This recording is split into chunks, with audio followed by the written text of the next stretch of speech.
Good evening, Berlin. This is Susan Shaheen, and I'm joining you from the University of California, Berkeley campus. I hope you're having a fantastic kickoff event, and I'm here to share with you a keynote presentation on the rise of collaborative mobility perspective from the Americas. I'm going to start with an overview of the talk today.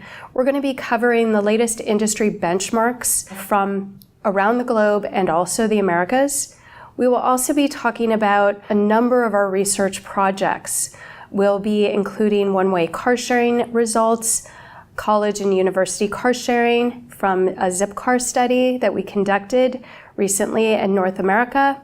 And we'll also be covering peer-to-peer car sharing benchmarks as well as peer-to-peer car sharing impact analysis. And finally, I'll be wrapping up with upcoming research.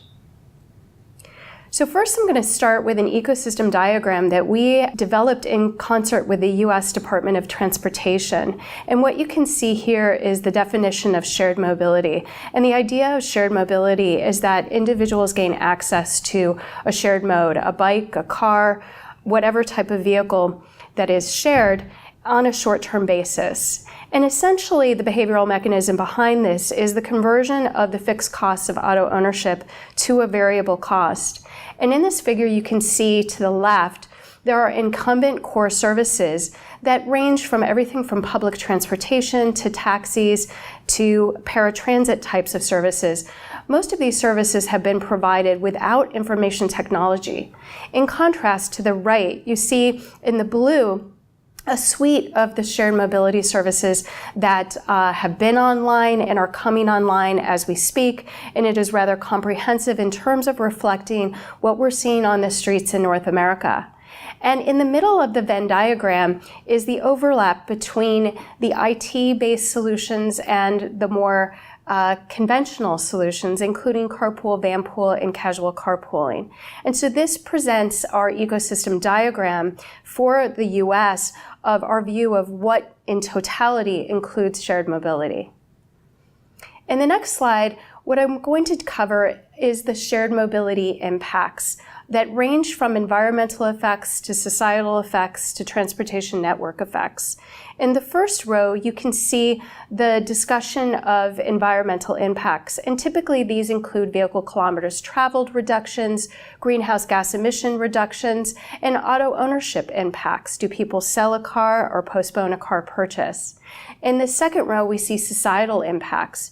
Can we serve new individuals who don't have as great of accessibility with these modes, like low-income populations, college students, disabled individuals, and even older individuals? Can we reduce their costs and out-of-pocket expenses by converting from fixed costs of auto ownership to more variable costs or marginal costs of shared modes? And then finally, we cover network of transportation effects. And these effects have to do with competition and complementarity of shared modes to public transit, to other modes like taxis, walking, and cycling. And these are very important when we start to integrate shared modes and layer shared modes into the existing transportation ecosystem. Next, I'm going to cover North American car sharing growth, and this particular histogram includes both round-trip and one-way car sharing. And it is disaggregated by nation, but I think the important thing to note is that the total that we were reflecting in terms of membership side was 1.9 million members.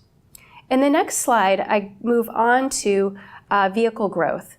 And in the vehicle growth histogram, we also see North American numbers up to January of 2017. And here they are also similarly disaggregated by nation with a total of approximately 24,600 vehicles.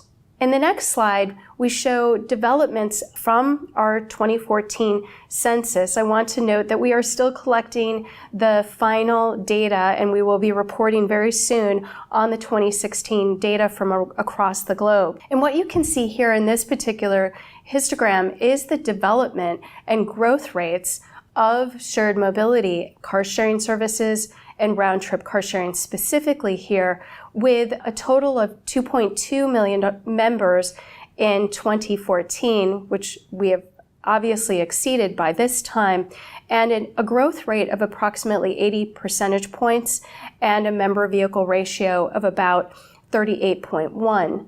The corresponding fleet growth rate is approximately 68 percentage points, so a tremendous amount of growth between the year 2012 and 2014. The next histogram covers the Asian car sharing growth, and this also is a similar time frame that shows growth and developments in the member and vehicle totals from 2006 up to 2014. And what you can see here is a very significant expansion in the member vehicle growth rate between 2012 and 2014, topping off at about 144 percentage point growth rate for members. Correspondingly, the fleet growth rate is 82%, and the total number of vehicles is at about 20,344. So the total member vehicle ratio is 47 members to each car-sharing vehicle in Asia. Next, we're going to talk about our recent study of one-way car sharing in North America, which included 5 cities. We completed this study in the summer of 2016 in concert with Car2Go and also a number of US DOT representatives, along with the City of Seattle and the City of San Diego, also providing notable funding to this initiative.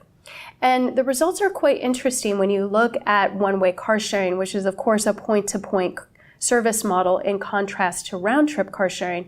And what you see here in terms of member vehicle holdings is a 2 to 5% reduction in vehicles owned. So people are actually selling these vehicles. And that corresponds to each Car2Go vehicle taking approximately 1 to 3 vehicles off the road. The reason for the range is that we have 5 cities. So that represents the range spanning the 5 different cities that were studied. We also see a 7 to 10% vehicle suppression effect among the individuals that participated in this survey. And that membership total, by the way, in terms of the survey was approximately 10,000 individuals.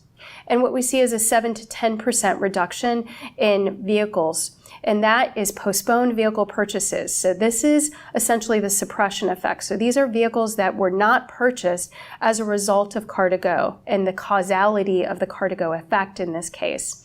In terms of its impacts to each Car2Go vehicle, we see 4 to 9 vehicles taken off the road per Car2Go vehicle.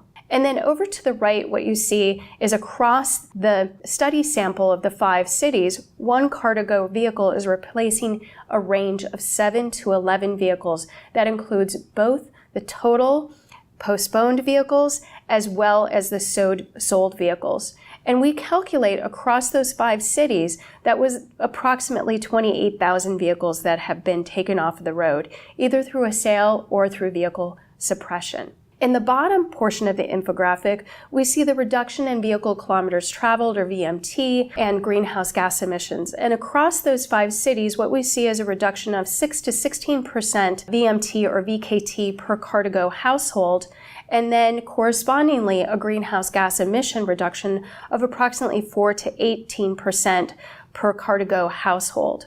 In the next slide, you can see the disaggregation by city. We included Calgary in Canada, San Diego, California in the US, Seattle, Washington in the US, Vancouver in British Columbia, Canada, and Washington, D.C. in the US. And you can see here that the corresponding numbers are provided across the cities for the number of vehicles sold, suppressed, total vehicles removed, and also the ranges in terms of the number of cars taken off the road due to a Car2Go vehicle and the corresponding reduction in VKT or VMT as well as GHG.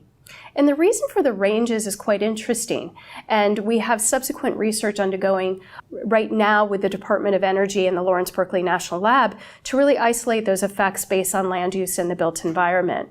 We hypothesize that the difference in impacts are associated with land use in the built environment, the proximity of these services to public transit, the frequency of public transit service.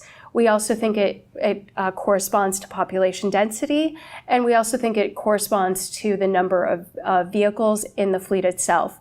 So stay tuned for that subsequent research, which will be quite interesting in terms of isolating the effects based on land use in the environment. Next, I'll cover the Zipcar study, and this was a really exciting study for us. It was the first of its kind in terms of documenting the impacts on the college-university segment of round-trip car sharing. This study was completed about a year ago in the fall of 2016, and we did this across North America.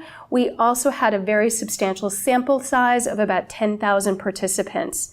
And what you can see here from the infographic is that about 80% of the university Zipsters don't own a car.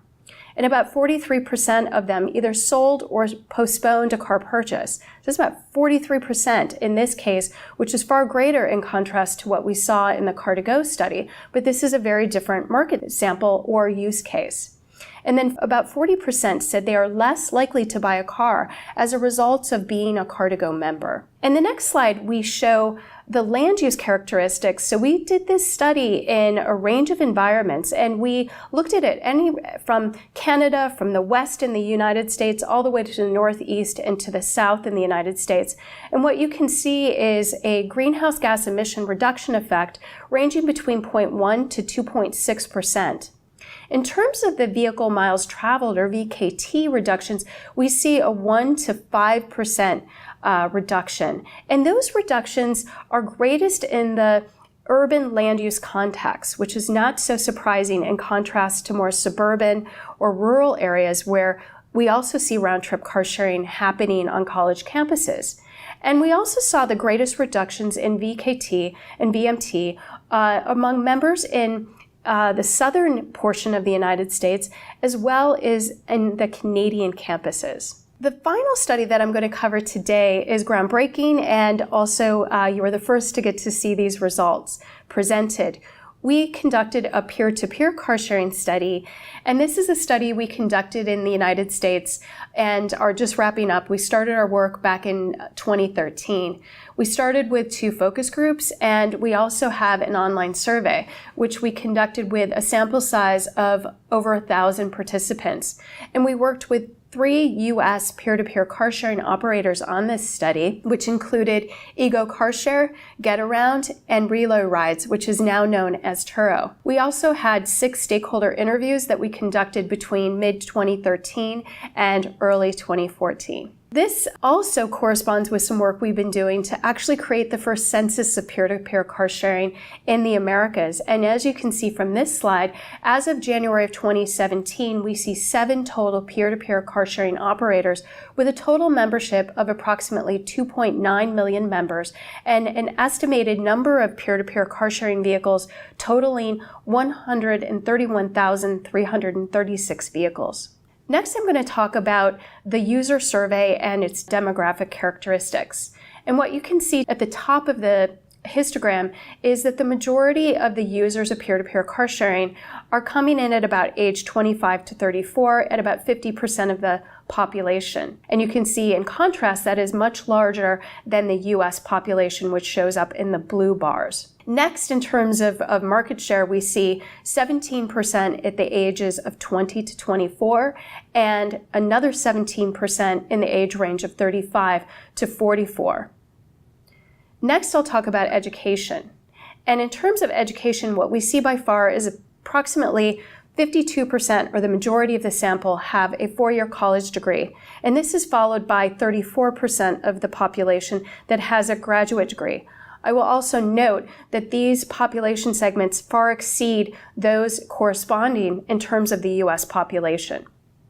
And then political orientation, what we find is that the majority of the sample is either liberal or moderate. And this is contrasted to the US population political opinion survey conducted by Pew Research, which shows that the number of moderates is higher at 39% in contrast to the 33% reported in the peer-to-peer survey, and quite a bit lower than the liberal leanings of the peer-to-peer car sharing sample at 22% in the Pew survey, in contrast to our 37% here. In terms of usage frequency of peer-to-peer car sharing, what we see is that the majority of the sample at 42% use peer-to-peer car sharing less than once a month. And this is followed by a greater majority if you combine people who use these services anywhere from 1 to 4 times a month, and that total is at 46%.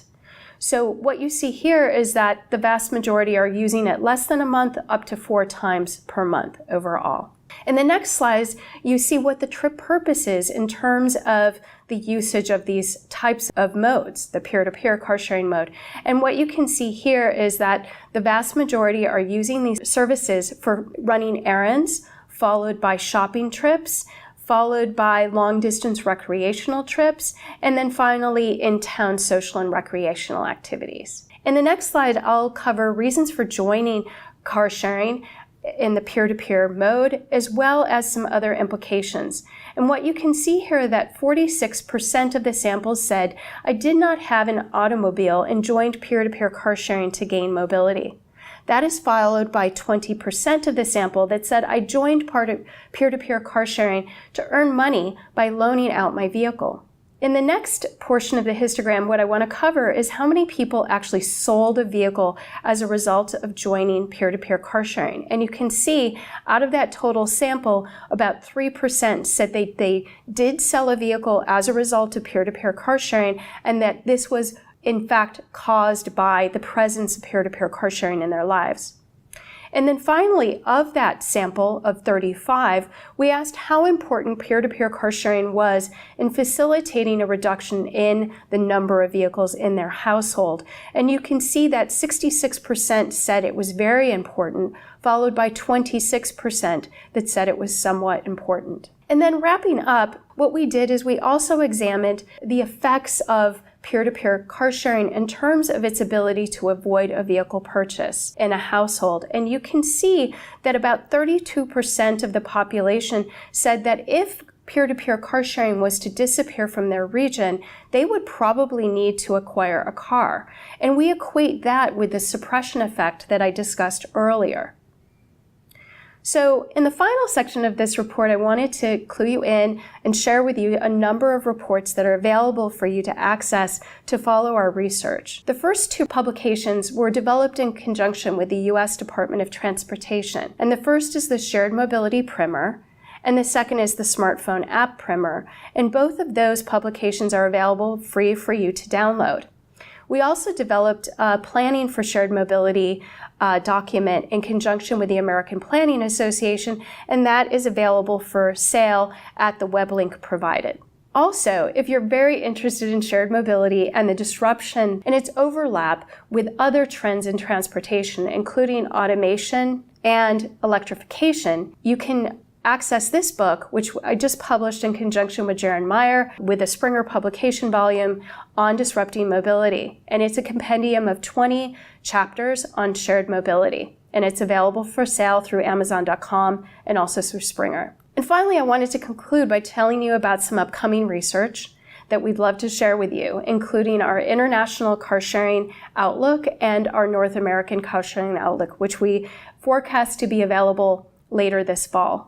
We will also be releasing our impact study of Uber and Lyft, which we're conducting in conjunction with the Natural Resources Defense Council, which has been funded by the Hewlett Foundation. We have done this study in concert with Uber and Lyft. It contains 6 data sets, including Uber and Lyft data, which is being provided to us now. And we hope to release those results in this groundbreaking study in the winter of 2018. And then finally, this fall, we hope to be releasing our greenhouse gas emission impact study of bike sharing. Another study that's coming out shortly is our concept of operations document that we've been developing for 2 years in concert with the U.S. Department of Transportation, the ITS JPO Program Office, and also Booz Allen Hamilton. We are also on the independent evaluation team in concert with Booz Allen Hamilton for the Federal Transit Administration and the Joint Programs Office of USDOT, studying the 11 MOD or Mobility on Demand Sandbox projects, which were awarded in fall of 2016 at about $8 million. And you can see in the map here, presented here, where the locations of those pilots are. And that evaluation that we're leading is expected to be released in 2018-2019. In fact, one of the first pilots is launching as we speak here in the San Francisco Bay Area. And if you'd like to subscribe to our updates, you can go to our website, which is noted here at www.innovativemobility.org. You can subscribe for our weekly highlights, the Innovative Mobility Highlights, which are available for free each week, and we will also send you notifications for recent publications. So final thoughts to conclude this keynote speech. Change is coming very fast. And although at times it may start to feel like it's incremental, the pace of that change is actually increasing. And disruption is now rather a constant, one would argue.